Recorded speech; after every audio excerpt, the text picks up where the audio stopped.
Apa yang tidak diganti dari kementerian sebelumnya yang kemudian tidak berubah di masa Prof. Muti? Ya misalnya yang sering disoal orang soal kurikulum misalnya kan saya sempat memperkenalkan deep learning atau pembelajaran mendalam yang sebagian oleh para konten kreator disebut sebagai kurikulum full gitu.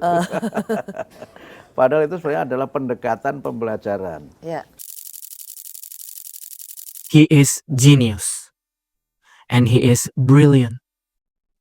Beliau tidak mengganti kurikulum seperti menteri sebelumnya, tapi yang diubah adalah pendekatan dalam pembelajaran. Kurikulum Merdeka menggunakan pendekatan Project Based Learning atau disingkat dengan PBL. Namun beliau merubahnya dengan pendekatan Deep Learning, pembelajaran bermakna. Ini keputusan yang sangat bijaksana, karena sebenarnya tidak perlu merubah kurikulumnya. Yang harus direvisi, yang harus diperbaiki adalah pendekatan dalam pembelajarannya.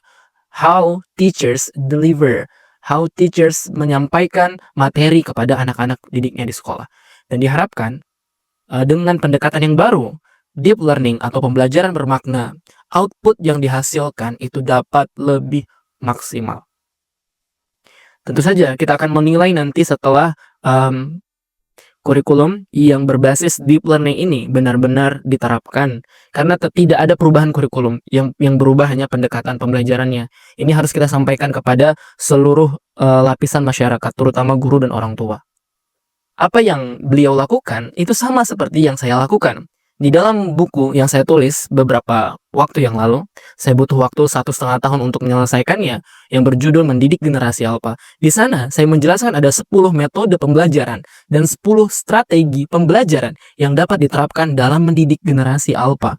Karena generasi Alpha, mereka sangat dynamic, sangat energik.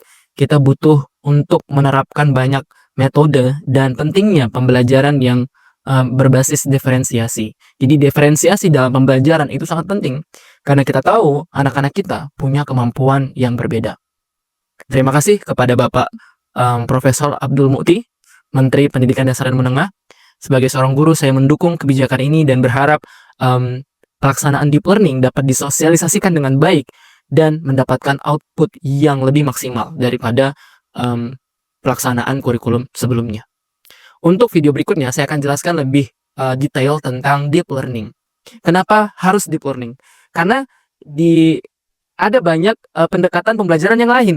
Kenapa Bapak Menteri Pendidikan kita memilih deep learning? Saya akan dijelaskan di video berikutnya. Sampai jumpa di video berikutnya.